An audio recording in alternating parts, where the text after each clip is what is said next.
bw'otunuulira omusajja yali ku musaalaba mu ddakiika oba seconds ezo yayogera ne mukama waffe yafuna ekirabo ky'obulokozi era n'amugambirawo nti agenzewa agenda kuba naye mu paradise. Essaawa eyo yafuna eyalokokera mu before oba nti Yesu yali ng'akyatambula ng'akola emirimu gye tannafa. Singa eyalokoka nga yakalaba Yesu ya backslidinga. Tosobola kubala bubazi gino eno si ddiini, tobala myaka gy'omaze ku nsi nga bw'ogibala, tobala bulokozi nga bw'omaze ku nsi. Wabula obulamu bwo okyabutambuliza mu Kristo. So omuntu ayinza okuba nga sekendi esembayo nga tabadde na mbulokole mwaka nga eggulu aliyina.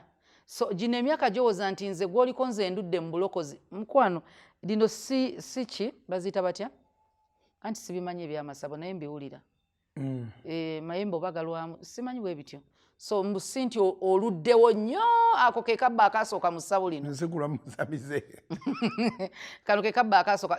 Toli nfudu ya Mmengo nti owangadde emyaka bwe giti nedda. Tokyenyumirizaamu kwewaanira ku bantu nti oyo yakalokoka amanyi ki.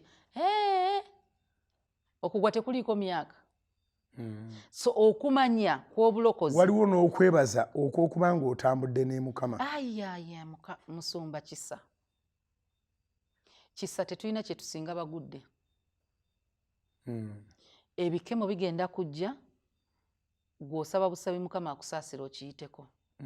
Kati omutima oli yatendewaliddwa n'agenda gw'olina kuwanika mikono kwebaza. Mukama nzaani gw'osigadde ng'onywereza. Abantu bawa Mukama ultimatum nga naffe twadde zimuwadde.